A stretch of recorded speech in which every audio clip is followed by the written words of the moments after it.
Hello everyone, welcome to learn with Pritam Chaudhary. स्वागत है आप सभी का इस प्लेटफॉर्म पे जिसमें आप और हम कर रहे हैं वीडियो मेंस की तैयारी फिलहाल। और आगे हमारा प्रोसेस जो है, हमारी जो जर्नी है वो जारी रहेगी। अभी एक दो दिन से अभी नेटबंदी जो रही है राजस्थान में, इस वजह से जो वीडियोज आपको नहीं मिल पाए, तो मैं अब कोशिश करूंगी आपको कि दिन में 2 या उससे भी ज़्यादा अगर हो सकता है तो मैं वीडियो मेंस के जो वीडियोज हैं वो आपको अवेलेबल कराऊं, ताकि आप अपना जो रिवीजन और जो पढ़ाई है वो फटाफट कर सकें और इसकी हम जो भरपाई कर सकें। इसके लिए मैंने सोचा है कि आपको करंट अफेयर के साथ में जो इम्पोर्टेंट टॉपिक्स हैं उनके बारे में जो उनकी जो वीडियोज हैं वो जल्दी जल्दी अवेलेबल कराऊं। आप लोग भी एक छोटा सा सहयोग कीजिएगा कि कमेंट सेक्शन में जा करके मैं ये देखना चाहती हूँ कि मेजोरिटी ऑफ द लोग जो पर्सन हैं वो कौन से टॉपिक्स को जल्दी जल्दी पहले चाहते हैं कि ये टॉपिक टफ लग रहे हैं या इनका स्टडी मटेरियल नहीं मिला है। जैसे कुछ टॉपिक मुझे पता है, ऊर्जा की समस्याएं जिसको हम अभी कर लेंगे, ऊर्जा के स्रोत और ऊर्जा की समस्याएं, इन दोनों टॉपिक्स को मैंने एक ही जगह पे समाहित कर लिया है क्योंकि ये दोनों कनेक्टेड हैं और इनको हम साथ में करेंगे एक ही टाइम पे। इसके अलावा जो है जनसंख्या और मानव संसाधन, जनसंख्या की समस्याएं, ये टॉपिक भी मैं जल्दी लेके आ रही हूँ। और हमारा जो लैंडमार्क और साहित्य कार्य वाला है वो मुझे पता है, उसके ऊपर भी वीडियो आपको जल्द मिल जाएगा। इन टॉपिक्स के अलावा आप कौन से टॉपिक्स पे जो है वीडियो जल्द से जल्द चाहते हैं, इसका मुझे कमेंट सेक्शन में बता दीजिए ताकि मैं उन्हीं पे जो है वीडियोस बना करके आपकी हेल्प कर सकूं।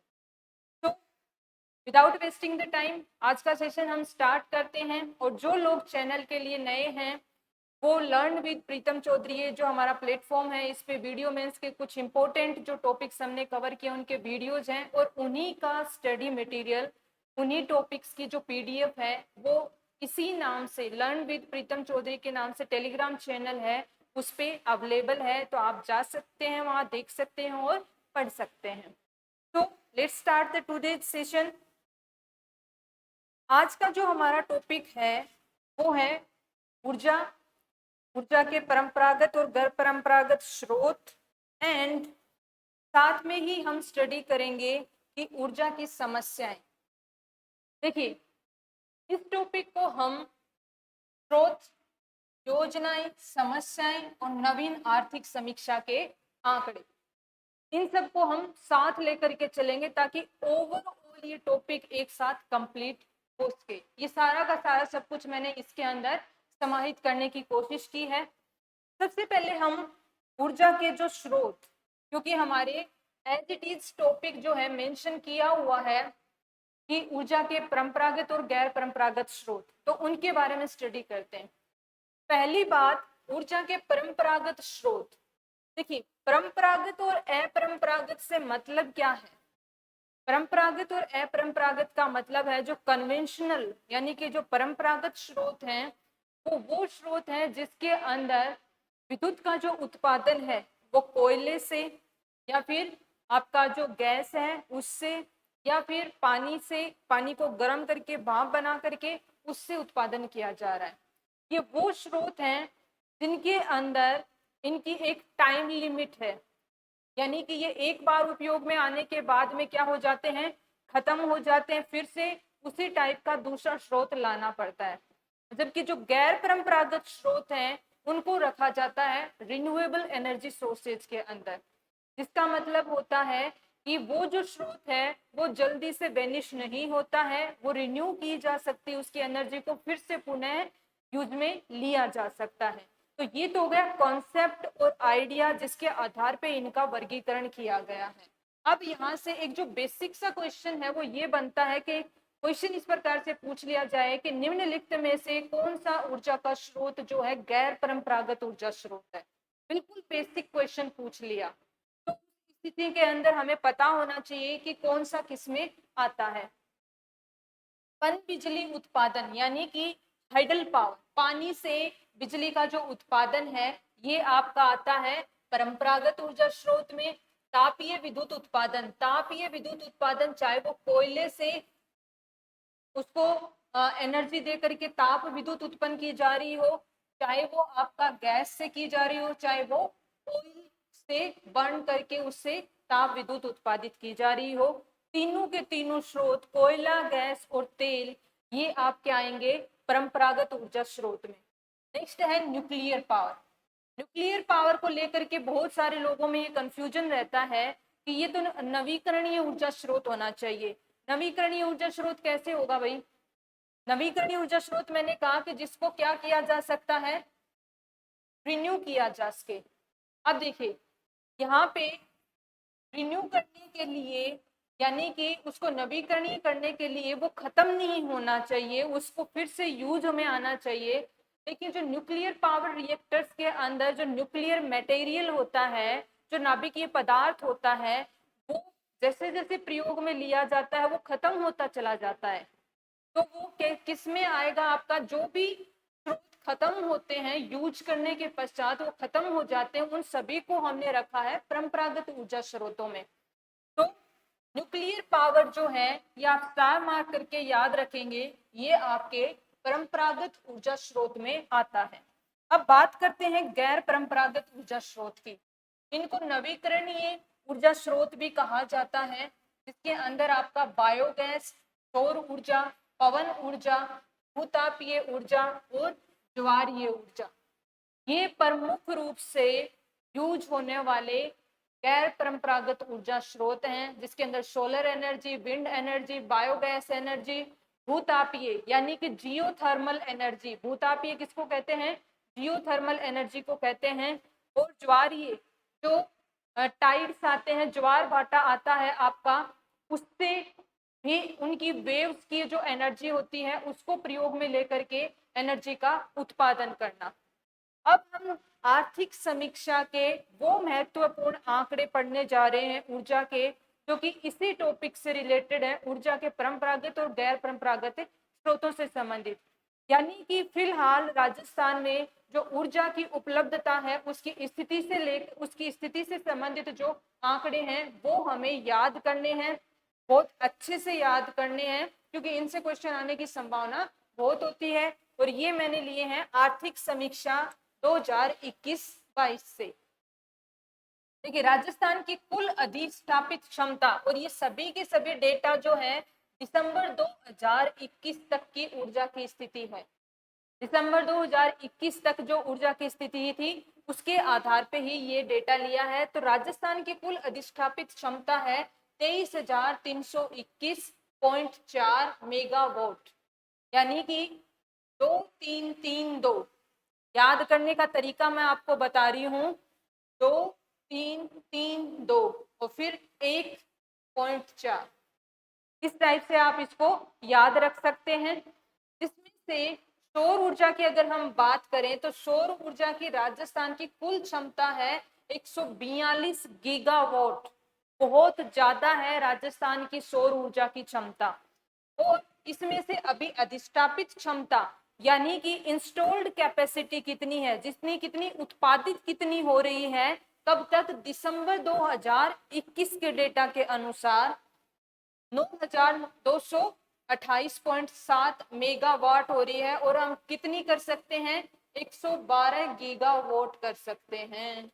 142, सॉरी नॉट 112, 142 गीगावाट की जो है क्षमता है कुल राजस्थान की। नेक्स्ट हम बात करें तो पवन ऊर्जा यानी कि विंड एनर्जी। पवन ऊर्जा की कुल क्षमता जो है वो 1,27,750 मेगावाट है। इतनी जो है आपकी मेगावाट जो है क्षमता है किसकी? पवन ऊर्जा के कुल उत्पादन की राजस्थान में। अधिष्ठापित क्षमता 4,338 मेगावाट, यानी कि अपार संभावनाएं मौजूद हैं अभी इस क्षेत्र में और आगे ऊर्जा प्राप्त करने की। अभी पहुंचे हैं 4,338 पे, इस लेवल तक जा सकते हैं। इसको भी याद करना जरूरी है। आप ये पूरा डेटा 4,338, 4 दूने 8 याद कर लीजिएगा, और 3 बीच में, क्योंकि देखिए मुझे पता है, मैं अच्छे से समझती हूँ कि आपके पास में सिर्फ इस सब्जेक्ट के इस टॉपिक के ही डेटा नहीं याद करने हैं, बहुत सारे अदर जो डेटा है वो भी याद करने हैं। तो थोड़ा सा इनको याद करके रखना, क्योंकि ऑप्शंस जो हैं वो बहुत नजदीक नजदीक होते हैं। तो हमें दिमाग में थोड़ा थोड़ा कुछ ऐसे है ना न्यूमोनिक्स अपने दिमाग में रखने चाहिए कि अच्छा ये है, लगभग ये है, हो सकता है। तो उसके लिए मैं एक तरीका अपनाती हूँ कि कुछ ना कुछ उसके अंदर आप ढूंढ लो कि किस प्रकार से कनेक्ट हो रहे हैं डेटा। तो 4 और 8 जो है लास्ट में है, 2 टाइम्स हो रहा है, और ये 2 क्या है, 2 बार 3 3 आ रहे हैं यहाँ पे बीच में। तो इस टाइप से आप थोड़ा सा डेटा को याद रखना जो है आसान हो जाएगा। अब आते हैं फोर्थ वन, जो बायोमास ऊर्जा। बायोमास ऊर्जा का राजस्थान के अंदर अधिष्ठापित क्षमता है 120.45 मेगावाट। अब हम राजस्थान की ऊर्जा के क्षेत्र की अति महत्वपूर्ण कुछ परियोजनाओं के बारे में जानकारी लेंगे, जो कि महत्वपूर्ण है ऊर्जा उत्पादन की दृष्टि से, महत्वपूर्ण है राजस्थान के अंदर विभिन्न राज्यों के साथ में ऊर्जा उत्पादन के अंदर शेयरिंग की दृष्टि से, या फिर खुद राजस्थान के स्वामित्व वाली जो ऊर्जा परियोजनाएं हैं उनके बारे में वन बाय वन हम स्टडी करेंगे। तो हमारा सबसे पहला है राजस्थान की स्वयं या भागीदारी की जो परियोजनाएं हैं उनमें से टोटल कितनी है, यानी कि राजस्थान की खुद की कंप्लीटली खुद के ओनरशिप की हो या फिर भागीदारी के अंदर शेयरिंग के साथ में, तो वहां से कुल ऊर्जा आती है 9450.79 मेगावाट।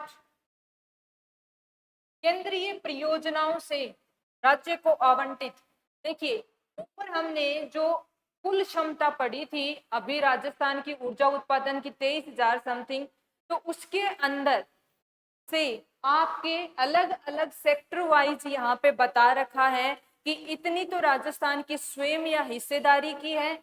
केंद्रीय परियोजनाओं से राज्य को आवंटित कितनी है, 3,321.96 मेगावाट। और राजस्थान रिन्यूएबल एनर्जी कॉर्पोरेशन और RSMML एवं निजी क्षेत्र तीनों की मिला करके पवन ऊर्जा, तापीय, बायोमास, सौर ऊर्जा परियोजनाओं से मिलती है सबसे ज्यादा 10,548.65 megawatt.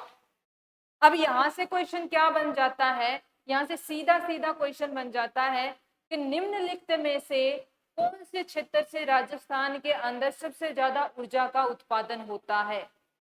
Option number A, Rajasthan की स्वयं या भागीदारी वाली परियोजनाओं से। ऑप्शन नंबर 2, राजस्थान की केंद्र द्वारा अलॉट की गई, यानी कि केंद्र द्वारा प्रदान की गई ऊर्जा। और ऑप्शन नंबर 3 आपकी RREC, RSMML और निजी क्षेत्र, इन तीनों के द्वारा विभिन्न ऊर्जा स्रोतों से उत्पन्न की गई ऊर्जा। तो यहाँ पे और एक जो 4 नंबर ऑप्शन हो जाएगा वो हो जाएगा पूर्णतः राजस्थान के स्वामित्व वाली परियोजनाओं से, यानी कि सिर्फ और सिर्फ राजस्थान गवर्नमेंट के स्वामित्व वाली परियोजनाओं से। तो यहाँ पे ऑप्शन नंबर 3 जो है वो करेक्ट हो जाएगा। सबसे ज्यादा 10,548.65 मेगावाट आता है RREC, RSMML और निजी क्षेत्र की टोटल मिला दें तो इन ऊर्जा परियोजनाओं से।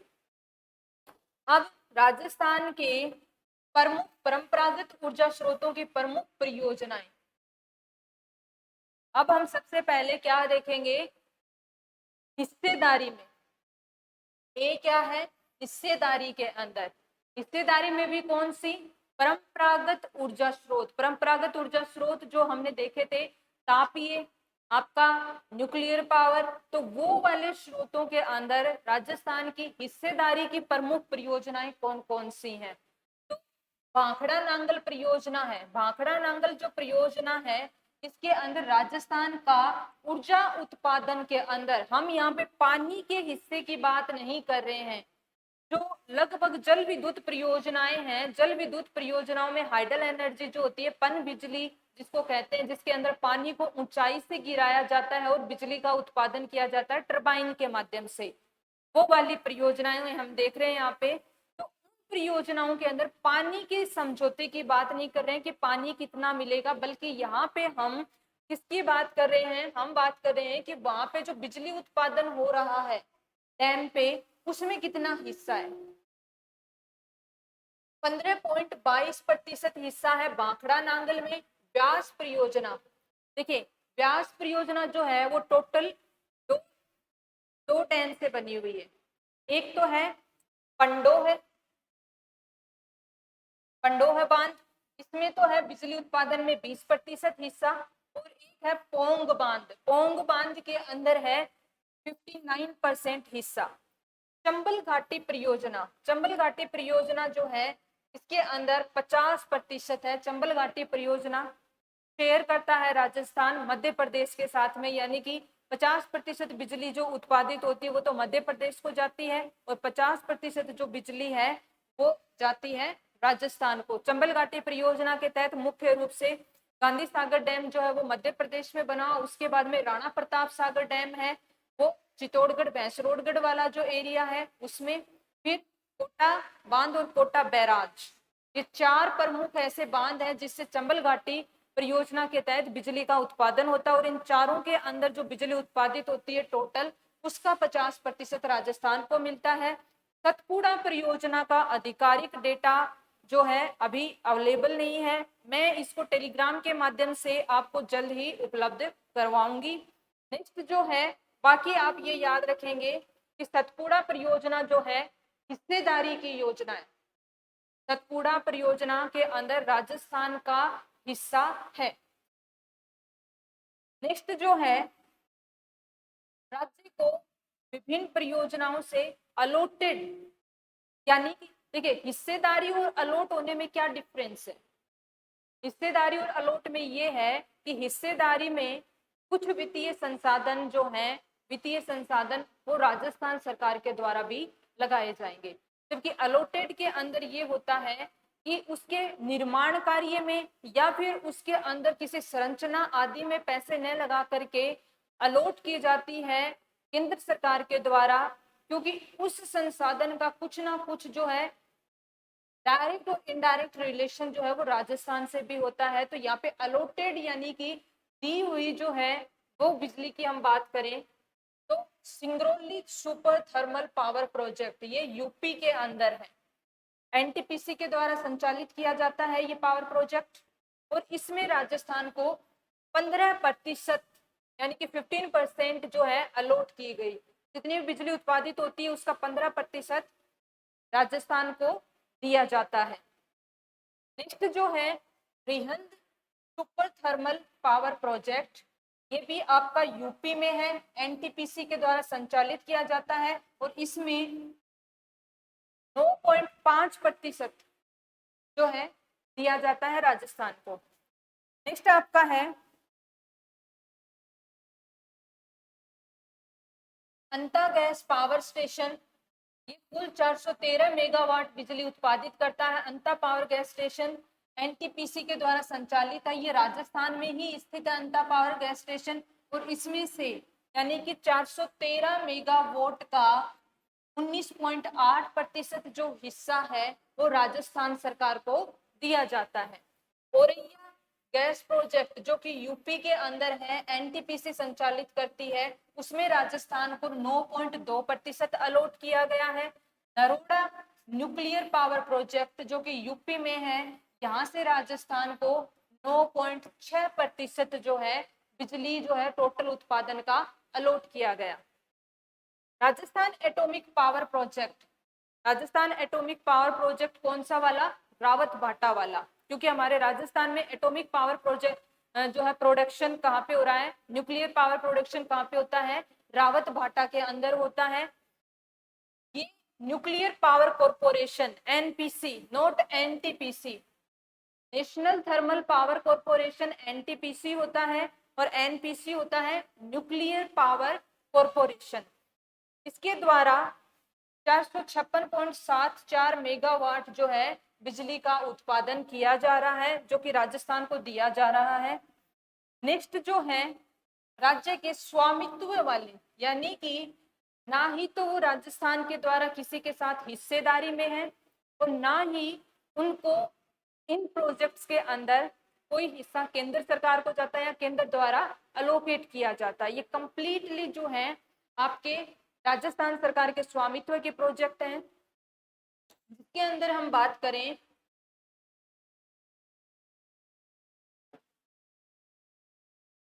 Kota thermal power station. Kota power station की जो क्षमता है इसके बारे में भी पूछा जा सकता है। 1240 megawatt. Suratgarh super thermal power परियोजना की फिलहाल जो क्षमता है उत्पादन 1500 मेगावाट है। इसमें 2 और इकाइयों का निर्माण कार्य जो है चल रहा है। हिरन लिग्नाइट थर्मल पावर परियोजना 250 मेगावाट की है। Chhabra super critical thermal power station ये है 2320 मेगावाट के साथ highest capacity. Badresh super thermal power plant, Badresh super thermal power plant जो है आपका बाड़मेर के अंदर स्थित है और इसके क्षमता है 1080 मेगावाट। ये जो है ये राजस्थान के स्वामित्व वाले बहुत ही इम्पोर्टेंट जो है थर्मल पावर स्टेशंस हैं, जिनसे राजस्थान की जो है लगभग जो खुद की जो इम्पोर्टेंट जो ऊर्जा की आवश्यकताएं हैं उनकी पूर्ति की जाती है। तो ये आपकी लिस्ट वेरी वेरी इम्पोर्टेंट में आती है। नेक्स्ट जो है वो आते हैं आपके गैर परंपरागत ऊर्जा स्रोत। गैर परंपरागत ऊर्जा स्रोत से रिलेटेड भी हम क्या देखेंगे, विभिन्न प्रमुख परियोजनाएं, यानी कि कहाँ कहाँ पे कितना कैसा उत्पादन हो रहा है, क्योंकि ऊर्जा के परंपरागत और गैर परंपरागत स्रोत दोनों ही हमारे सिलेबस में है। तो देखिए गैर परंपरागत ऊर्जा स्रोत में प्रमुख परियोजनाओं की अगर बात करें तो सबसे पहले हम लेते हैं सौर ऊर्जा को। सौर ऊर्जा की कुल क्षमता कितनी थी, 142 गीगावाट। ये हमने अभी थोड़ी देर पहले पढ़ी थी। इससे रिलेटेड जो है फैक्ट्स क्या हैं कि राजस्थान के अंदर सौर ऊर्जा का उत्पादन इतना बहुतायत के अंदर किस प्रकार से किया जा रहा है और सौर ऊर्जा के क्षेत्र में इतनी संभावनाएं, यानी कि 142 गीगावाट जो क्षमता है इसके होने के कारण क्या है, इससे संबंधित कुछ इंफॉर्मेशन हम पहले देख लेते हैं। राजस्थान में अधिकतम सौर विकिरण तीव्रता कितनी है, 6 से 7 किलोवाट घंटे प्रति वर्ग मीटर प्रति दिन है। वेरी इंपॉर्टेंट फैक्ट मैं इसको कहूंगी, क्योंकि अभी मुझे ऐसा नहीं लगता कि बहुत सिंपल सा कुछ इसमें से पूछा जाएगा, क्योंकि पहली बात तो ये मेंस का एग्जाम है और दूसरी बात ये है कि हमने देखा था वीडियो प्रीलिम्स के अंदर भी कितने अच्छे वाले लेवल के क्वेश्चंस पूछे गए थे। तो अगर ये टॉपिक दिया है हमारा ऊर्जा के स्रोत, तो इसके बारे में ओवरऑल जो जानकारी है उसको ढंग से करना हमारा दायित्व बनता है।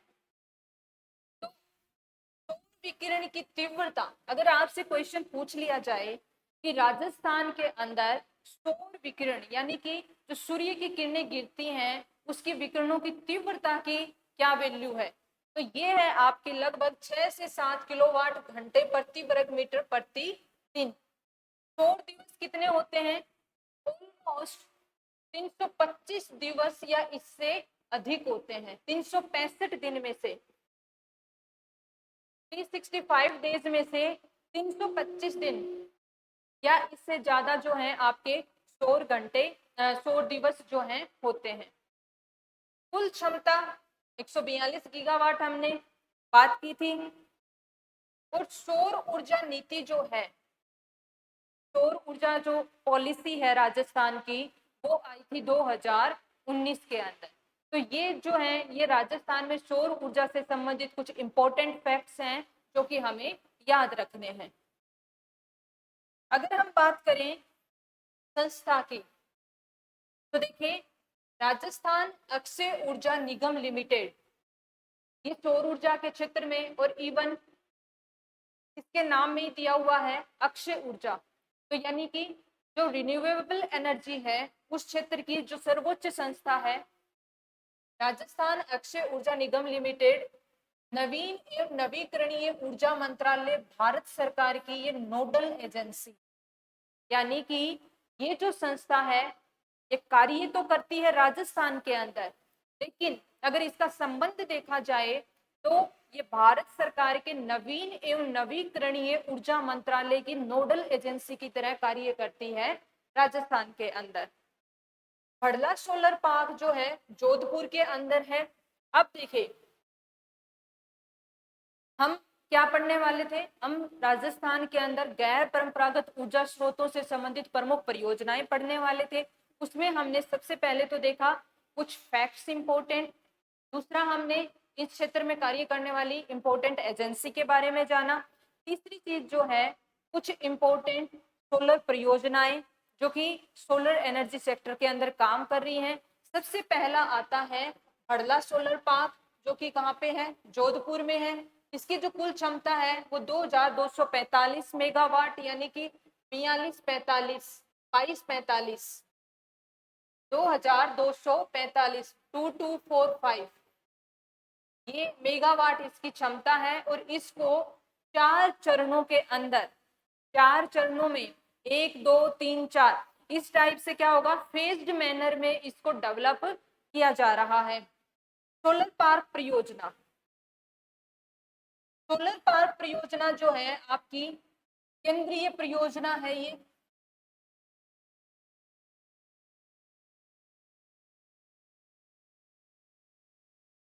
केंद्रीय परियोजना है सोलर पार्क परियोजना, जिसके तहत, इस केंद्रीय परियोजना के तहत राजस्थान में कौन कौन से सोलर पार्क डेवलप किए गए हैं उनकी बात हम कर लेते हैं। तो फलोदी पोखरण में फतेहगढ़ फेज 1B और नोखा सोलर पार्क या नोख जिसको कहते हैं वो वाला सोलर पार्क जो है ये भी डेवलप किया गया। फलोदी पोखरण के अंदर जो सोलर पार्क है इसकी क्षमता 750 मेगावाट है। इंपॉर्टेंट है ये सारा का सारा डेटा। आपसे ये जो टॉपिक दिया गया है कि ऊर्जा के परंपरागत और गैर परंपरागत स्रोत, इसके अंदर कोई सिंपल सा क्वेश्चन नहीं आने वाला। मुझे जहां तक लगता है इसमें डेटा बेस्ड क्वेश्चन ही आने वाला है, कोई ना कोई आपसे डेटा पूछा जाएगा। इसीलिए मैंने कोशिश की है कि ज्यादा से ज्यादा हर एक चीज का आपका जो फैक्चुअल डेटा है, राइट डेटा है, उसको यहाँ पे रखो। तो फलोदी पोखरण का जो पार्क है वो सोलर पार्क है, यानी कि इसमें जो है आपकी सोलर एनर्जी प्रोड्यूस की जाएगी। कितनी? 750 मेगावाट। इसके लिए कौन सी कंपनी इसको डेवलप कर रही है? तो फलोदी वाले को डेवलप कर रही है विकास मेसर्स एसएल सौर्य ऊर्जा कंपनी इंफ्रा लिमिटेड। ये कंपनी का नाम है, जो कि राजस्थान की रिन्यूएबल एनर्जी सेक्टर की जो कंपनी है उसके साथ मिलकर के इन्होंने एक कंपनी बनाई, विकास मेसर्स एसएल सौर्य ऊर्जा company infra limited. Fatehgarh phase 1B, इसका 1500 मेगावाट क्षमता है। Messrs Adani renewable energy park Rajasthan limited, यानी कि ये अडानी प्लस राजस्थान सरकार की कंपनी है। और ये आपकी किसकी हो गई? एसएल कंपनी की हो गई। तीसरा जो नोखा सोलर पार्क है ये 925 मेगावाट का है और ये राजस्थान सरकार का खुद का प्रोजेक्ट है। राजस्थान में भी कौन सी? Rajasthan solar development company limited नाम से इसको डेवलप करने के लिए एक पर्टिकुलर जो है नोडल एजेंसी बनाई गई है, RSDCL। RSDCL आपको याद रखना है क्योंकि ये जो है लेटेस्ट प्रोजेक्ट है राजस्थान जो केंद्र सरकार की सोलर पार्क परियोजना के तहत नोखा वाला लेटेस्ट है। 925 मेगावाट जो है इसकी क्षमता होगी। नेक्स्ट अगर हम बात करें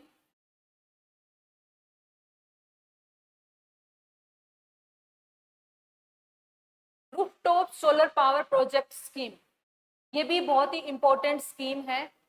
दिसंबर 2021 तक कुल 668 मेगावाट के रूफटॉप संयंत्र स्थापित किए गए। नाम से ही पता चल रहा है कि घरों की छतों पे या फिर भवनों की अलग अलग जो भवन है, जरूरी नहीं होता रहने वाला ही घर है, कोई भी भवन है उनकी छत पे सोलर पैनल लगा करके सोलर एनर्जी को प्रोड्यूस करना, वो आता है आपका rooftop solar power project scheme के तहत।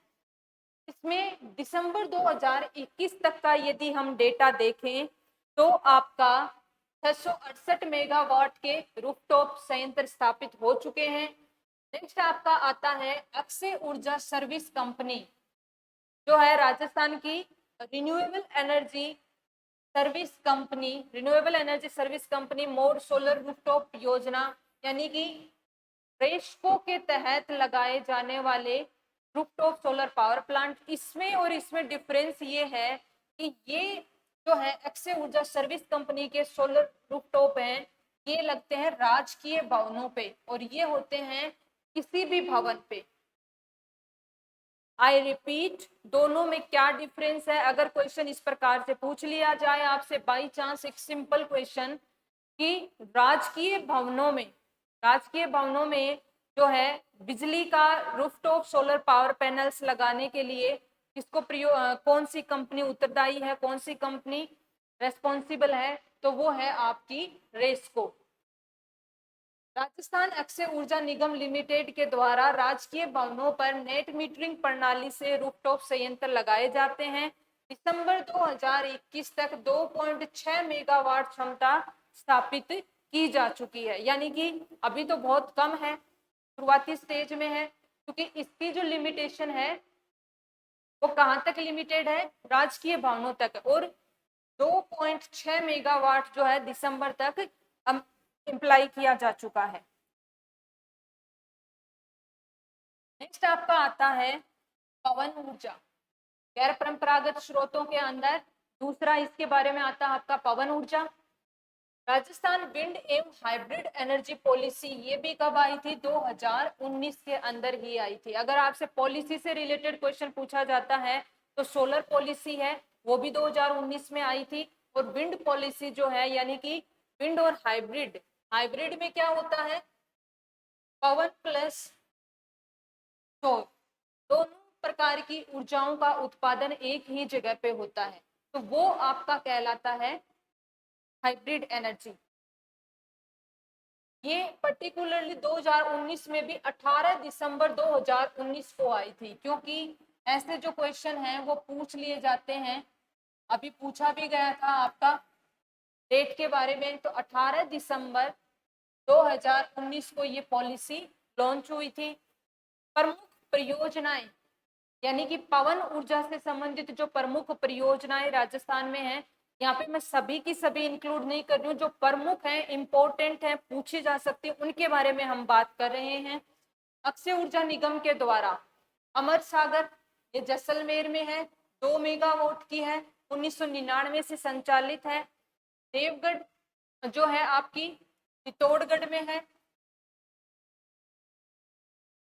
ये 2.25 मेगावाट की है और ये सन 2000 से संचालित है। और फलोदी जोधपुर के अंदर भी जो है आपकी एक प्रमुख पवन ऊर्जा से संबंधित परियोजना चल रही है। RSMML की हम बात करें, क्योंकि ये जो है तीनों परियोजनाएं ये अक्षय ऊर्जा निगम जो कि हमने ऊपर पढ़ा था उसके द्वारा संचालित हैं। RSMML के द्वारा प्रमुख पवन ऊर्जा से जो परियोजनाएं हैं वो कौन सी हैं? बड़ा बाग जैसलमेर में, हंसुआ अगेन जैसलमेर में, हर्ष पर्वत सीकर के अंदर, यहाँ पे जो है एयरकॉन कंपनी के सहयोग से ये परियोजना चल रही है। इसके अलावा अन्य की बात करें तो मथानिया जोधपुर में सबसे बड़ी 140 मेगावाट की पवन ऊर्जा संयंत्र स्थापित किया गया है। ये निजी क्षेत्र की सहयोग से हुआ है। मथानिया जोधपुर के अंदर किसका सहयोग है? इसमें निजी क्षेत्र का है। नेक्स्ट हमारा आता है बायोमास ऊर्जा। बायोमास ऊर्जा के प्रमुख स्रोत, ये भी अपने आप में एक क्वेश्चन बन जाता है कि राजस्थान में जो है बायोमास ऊर्जा का उत्पादन किसके माध्यम से किया जाता है या प्रमुख स्रोत कौन से हैं? तो वो है आपके सरसों की तूड़ी और जूली फ्लोरा।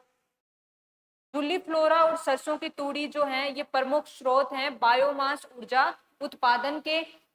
दिसंबर 2021 तक अधिष्ठापित क्षमता कितनी है बायोमास ऊर्जा की? वेरी इंपॉर्टेंट फैक्ट, दिसंबर 2021 तक बायोमास ऊर्जा का है 120.45 मेगावाट, पहले भी हमने देखा था। कुल जो है 13 संयंत्र हैं बायोमास के। राजस्थान में बायोमास से ऊर्जा उत्पादन के अभी तक 13 संयंत्र स्थापित किए जा चुके हैं, जिसमें से 2 संयंत्र जो हैं आपके 2012 से बंद हैं।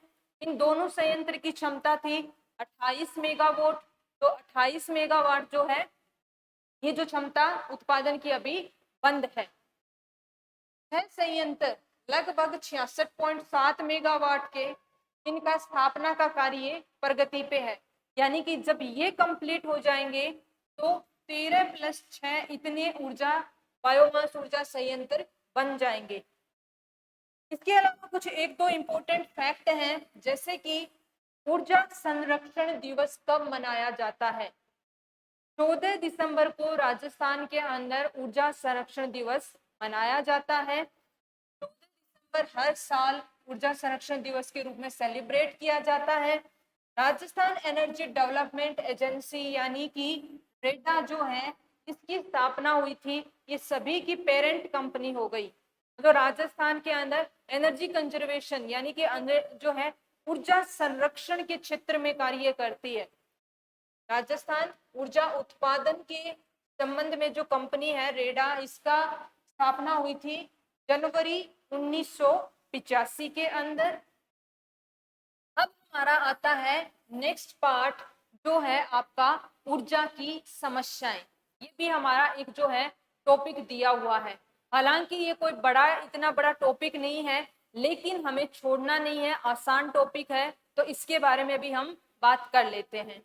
देखिए, राजस्थान में ऊर्जा की समस्याएं, अगर आप खुद भी सोच के देखेंगे तो अभी हाल ही में कुछ समय पहले जो है राजस्थान के अंदर क्या हुआ था, रोज आप न्यूज़पेपर में पढ़ते थे कि इतने ही दिन का कोयला बचा है, 1 दिन का कोयला बचा, 2 दिन का कोयला बचा है। और ग्रामीण क्षेत्र में जो है बिजली की कटौती ज्यादा होने लगी थी, बिजली कटौती बढ़ गई थी। तो ये हम सोच रहे हैं कि इतनी सारी परियोजनाएं हमने पढ़ी, सौर ऊर्जा, पवन ऊर्जा, तापीय पन बिजली घर विभिन्न जगह से अलोकेट भी हो रही है, और हम खुद भी इतनी सारी ऊर्जा का उत्पादन कर रहे हैं, हिस्सेदारी में भी, खुद राज्य के स्वामित्व में भी। फिर भी जो है राजस्थान के अंदर ऊर्जा की जो है समस्याएं क्या क्या हैं, क्यों ऊर्जा की जो समस्याएं सामने आती हैं, तो वो आपकी जानकारी में रहे, इसलिए ये टॉपिक जो है ऐड किया गया है। तो एक बार हम इसको थोड़ा देखते हैं विस्तृत तौर पे कि क्या क्या राजस्थान में ऊर्जा की समस्याएं और उनके क्या समाधान किए गए हैं या हो सकते हैं। तो देखिए, सबसे पहली समस्या ये क्या है, डिमांड एंड सप्लाई के अंदर बढ़ता गैप। यानी कि ऊर्जा का उत्पादन तो हो रहा है, लेकिन सप्लाई हो रही है, लेकिन डिमांड जो है यानी कि जनता की जो ऊर्जा उपभोग है वो बढ़ता जा रहा है। तो जितनी ऊर्जा उत्पादित हो रही है उतना सफिशिएंट नहीं रह पाती है जनता की जो ऊर्जा उपभोग की जो डिमांड है उसको कंप्लीट करने में। तो इनके बीच में गैप बढ़ता जा रहा है। जैसे कि कुछ इंपॉर्टेंट डेटा है इससे संबंधित, वो देख करके उसके बिहाफ पे बात करते हैं। तो डेटा क्या कहता है कि वर्ष 2017-18 से 2017-18 से 2020-21 में जो है कुल ऊर्जा उपलब्धता में वृद्धि कितनी हुई, 23.68। यानी कि 2017-18 में जितनी ऊर्जा उत्पादित होती थी, मान लीजिए कि 100 यूनिट ऊर्जा उत्पादित होती, मानने के लिए, समझाने के लिए मैं कह रही हूँ कि 100 यूनिट ऊर्जा का उत्पादन होता था, तो 2020-21 के अंदर जो है 123.68 यूनिट का उत्पादन होने लग गया। यानी कि 17-18 से 23%, लगभग 23.68% ऊर्जा उत्पादन बढ़ गया। लेकिन ऊर्जा उपभोग में वृद्धि कितनी हुई, 27.61। यानी कि उत्पादन 23% से बढ़ा और ऊर्जा उपभोग 27% से बढ़ा। तो दोनों के बीच में अभी भी क्या हो गया है, 4% का गैप डेवलप हो गया है। तो ये भी ऊर्जा की एक समस्या है कि ऊर्जा का जितना उत्पादन बढ़ रहा है उससे कहीं ज्यादा ऊर्जा का उपभोग बढ़ रहा है। आधुनिकीकरण है, मशीनीकरण है, इस वजह से क्या होता है, ऊर्जा उपभोग भी बढ़ रहा है। दूसरी ऊर्जा की समस्या है ट्रांसमिशन एवं डिस्ट्रीब्यूशन। अब इसका समाधान भी बात कर लेते हैं। पहले वाली समस्या का समाधान ये है कि नागरिकों को जो है समुचित तरीके से जब यूज में आ रही हो उसी टाइम पे बिजली का प्रयोग करें, अनावश्यक रूप से जो है बिजली वेस्ट ना करें, इसकी शिक्षा देना अत्यंत आवश्यक है। अगर ये चीज को समुचित तरीके से पालन किया जाता है तो बहुत सारी ऊर्जा को वेस्ट होने से बचाया जा सकता है। ये पहली समस्या का समाधान है, क्योंकि बहुत बार जो ऊर्जा का उपभोग होता है वो वेस्टेज के फॉर्म में ज्यादा होता है। घर से बाहर चले गई, घर में fan, cooler etcetera, TV on रह गया, तो ऊर्जा का जो है उपभोग तो हो रहा है, लेकिन वो समुचित तरीके का उपभोग नहीं है। दूसरी ऊर्जा की समस्या है ट्रांसमिशन एवं डिस्ट्रीब्यूशन लॉसेस। शिद्दत परिसंपत्तियों के कुप्रबंधन से ऊर्जा प्रसारण में नुकसान। कहीं पे जो है लाइट का जो पोल है वो खराब हो रखा है, कहीं पे जो ग्रामीण क्षेत्र में ज्यादातर ये देखने को मिलता है कि मीटर के अंदर जो वायर लगे हुए हैं उनसे कुछ छेड़खानी की जाती है, जो खेत के ऊपर से वायर गुजर रहे हैं उनसे डायरेक्ट जो है लाइट की कनेक्शन को ले लिया जाता है। तो इन सब में क्या होता है, ऊर्जा की यानी कि लाइट की, बिजली की छिज्जत बोलते हैं इसको, इससे ऊर्जा का क्या होता है, नुकसान होता है। जहां पे ऑथेंटिकेटेड तरीके से ऊर्जा यूज होनी चाहिए उस पे एक तरीके से ऊर्जा की क्या की जाती है, चोरी या नुकसान होता है। ऐसे केसेस में ज्यादातर ये भी देखने को मिलता है कि ऊर्जा का अनावश्यक रूप से प्रयोग किया जाता है। तो ये सब यानी कि ट्रांसमिशन एवं डिस्ट्रीब्यूशन रिलेटेड प्रॉब्लम में आता है ऊर्जा की। ट्रांसमिशन डिस्ट्रीब्यूशन रिलेटेड प्रॉब्लम ऊर्जा के प्रसारण से संबंधित जो समस्याएं हैं उनमें से एक महत्वपूर्ण समस्या है। कई जगह पे कुप्रबंधन से, यानी कि कहीं पे ट्रांसफॉर्मर काफी दिन से खराब है तो काफी दिन से वो खराब ही पड़ा हुआ है, कहीं पे कोई पन बिजली घर है उसमें कोई समस्या आ रखी है तो वो काफी टाइम से बंद ही पड़ा है। तो इस तरीके की जो कुप्रबंधन की समस्याएं हैं ये भी राजस्थान में ऊर्जा की समस्याओं का एक महत्वपूर्ण कारक है। नेक्स्ट जो है उच्च गुणवत्ता के कोयले के लिए दूसरे राज्यों पर निर्भरता। अभी थोड़ी देर पहले जैसे हमने बात की थी, राजस्थान के जो तापीय विद्युत घर हैं जैसे कि Suratgarh, Kota thermal power plants हैं, इन सब में जो कोयला प्रयोग में होता है वो छत्तीसगढ़, झारखंड, ये जो राज्य है जहाँ पे उच्च गुणवत्ता का कोयला पाया जाता है उन पे हम निर्भर हैं। हालांकि राजस्थान में भी कोयले का उत्पादन होता है, लेकिन राजस्थान में लगभग जो है लिग्नाइट टाइप का कोयला ज्यादा मात्रा में निकाला जाता है, जिसकी जो गुणवत्ता यानी कि जिसकी जो आउटपुट है वो कम रहता है एंथ्रेसाइट की या बिटुमिनस, इन सब की कंपैरिजन के अंदर एंथ्रेसाइट जो होता है सबसे अच्छी क्वालिटी का कोयला होता है। तो दूसरे राज्यों पर उपलब्धता, अब दूसरे राज्यों से किसी कारणवश मान लीजिए वहां पे बहुत ज्यादा बारिश हो गई और कोयले की खदानों में पानी भर गया, तो अब वहां से जो कोयले की आपूर्ति है वो बाधित हो जाएगी। कोयले की आपूर्ति बाधित हो गई तो हमारे यहाँ पे मौसम अच्छा है, यहाँ पे इतनी बारिश नहीं हुई है, लेकिन फिर भी जो है जो विद्युत उत्पादन है वो ठप होता चला जाएगा। क्यों? क्योंकि उसके लिए जो रॉ मटेरियल है कोयला वो आया ही नहीं, तो इस वजह से ऊर्जा का संकट खड़ा हो जाता है। ये भी हमारी एक महत्वपूर्ण ऊर्जा की समस्या है जिससे हमें जूझना पड़ता है कि राजस्थान के अंदर जो तापीय विद्युत घर हैं वो कोयले के लिए दूसरे राज्यों पे निर्भर रहते हैं ज्यादा। राजस्थान में लिग्नाइट कोयला बहुतायत में होता है लेकिन उससे ऊर्जा आउटपुट कम होता है, इसलिए दूसरे राज्यों पर निर्भरता होती है। नेक्स्ट जो आता है आपका विद्युत प्रसारण कंपनियों को घाटा। ये हाल ही के दौर में सबसे बड़ी समस्या बन के उभर रहा है बिजली के क्षेत्र में। बिजली जो एक बहुत ही इंपॉर्टेंट सेक्टर है राजस्थान में ऊर्जा का, उसका एक इम्पोर्टेंट जो समस्या है जो हाल के टाइम में विद्युत प्रसारण कंपनियों का घाटा। देखिए, जरूरी नहीं है कि जो विद्युत उत्पादन करता है वही हम तक विद्युत पहुंचाता है।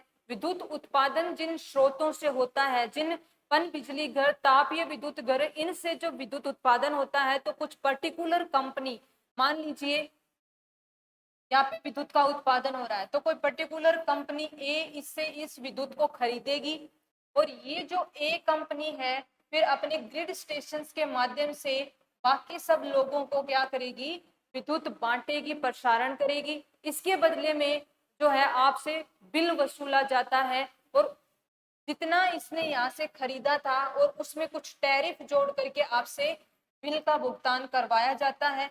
जब ये बिल का भुगतान कर देते हैं तो उस पैसे में से जितना इन्होंने खरीदा था ये भी क्या कर देते हैं, विद्युत उत्पादन कंपनी को वापस पैसा लौटा देते हैं।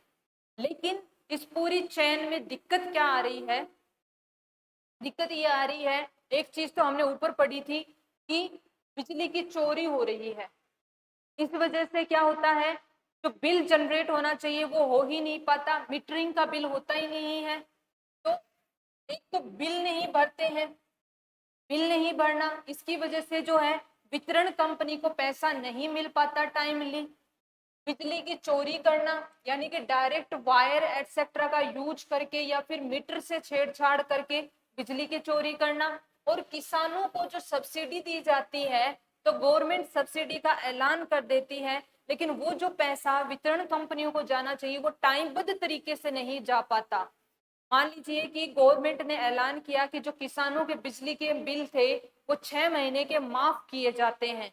इसका मतलब ये होता है कि बिजली के जो बिल 6 महीने के आए थे किसानों के वो सरकार भरेगी उनके ब्याह पे इस कंपनी ए को, लेकिन सरकार इस भुगतान में देरी करती है।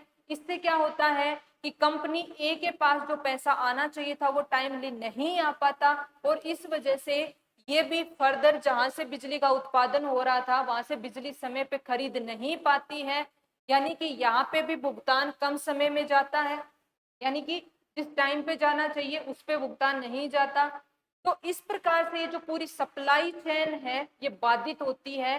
तो बिजली कंपनियों का जो घाटा है विभिन्न तरीके से, 3 तरीके प्रमुख तौर पे हमने देखे, बिल ना भरना, बिजली चोरी करना, किसानों को सब्सिडी देना।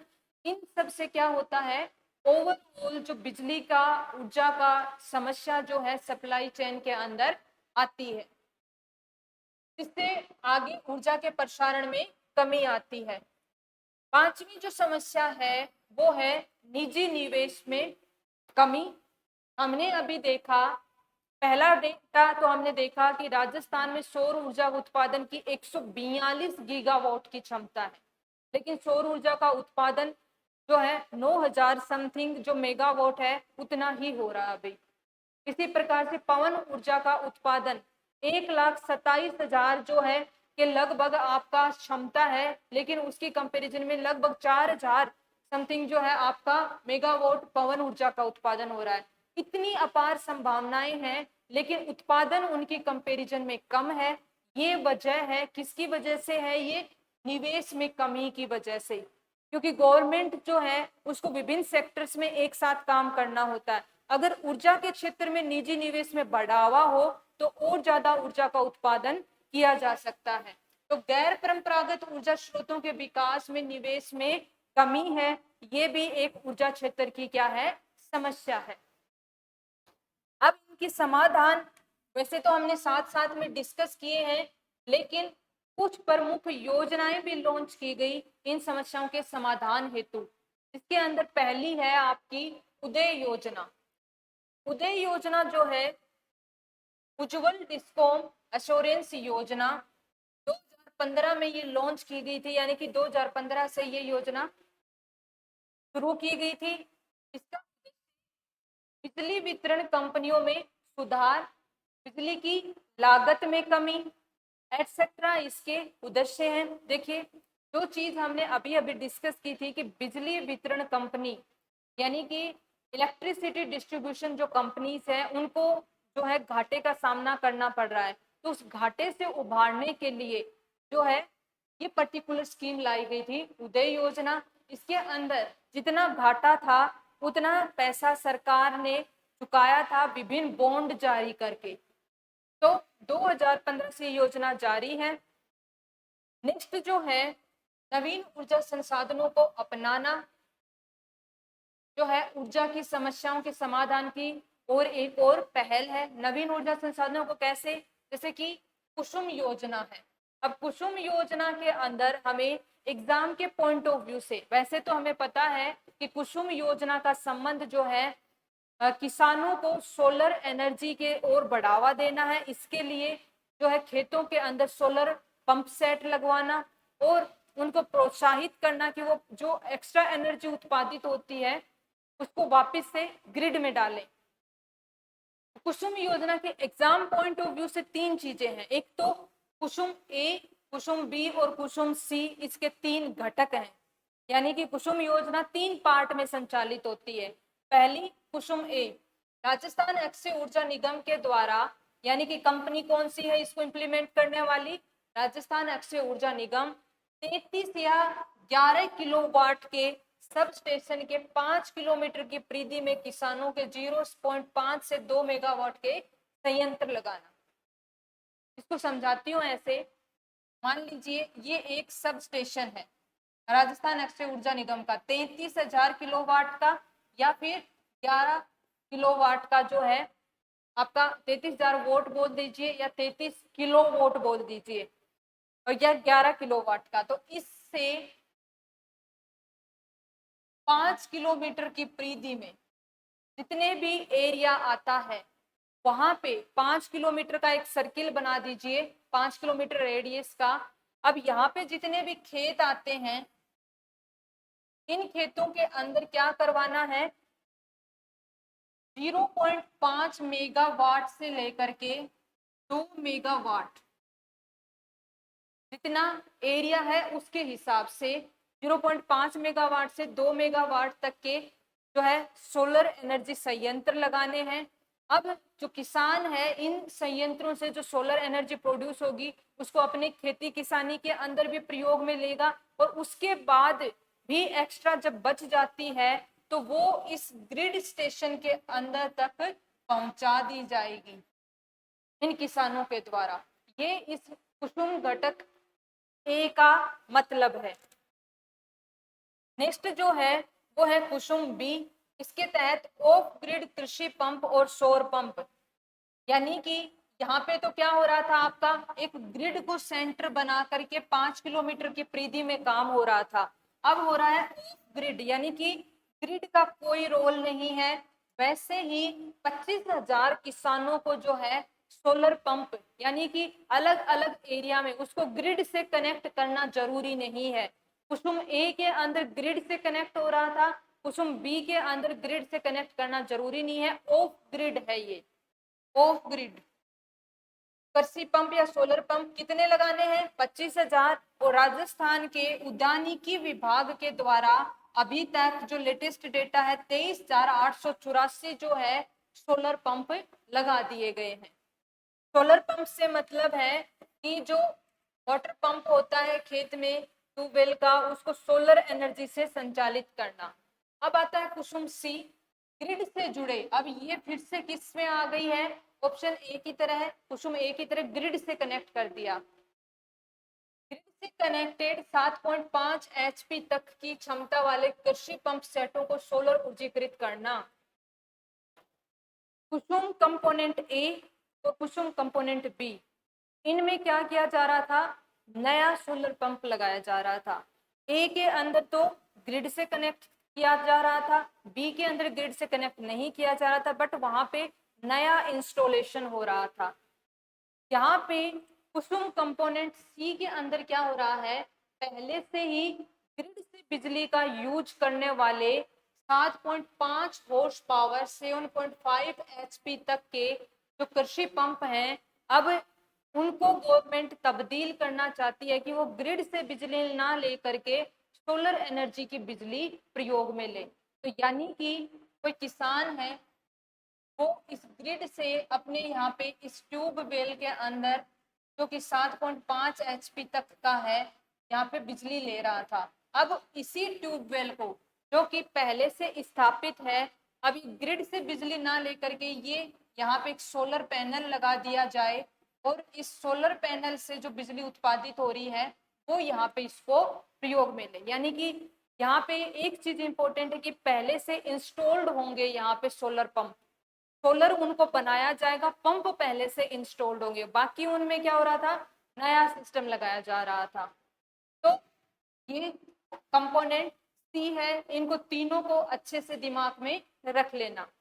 अन्य के अंदर मुख्यमंत्री किसान मित्र ऊर्जा योजना, जो कि हम पहले भी पढ़ चुके करंट अफेयर नोट्स में, सामान्य श्रेणी ग्रामीण कृषि उपभोक्ताओं को प्रति माह 1,000 और वर्ष में अधिकतम 12,000 रुपए की जो है कृषि बिल के अंदर सब्सिडी दी जाएगी।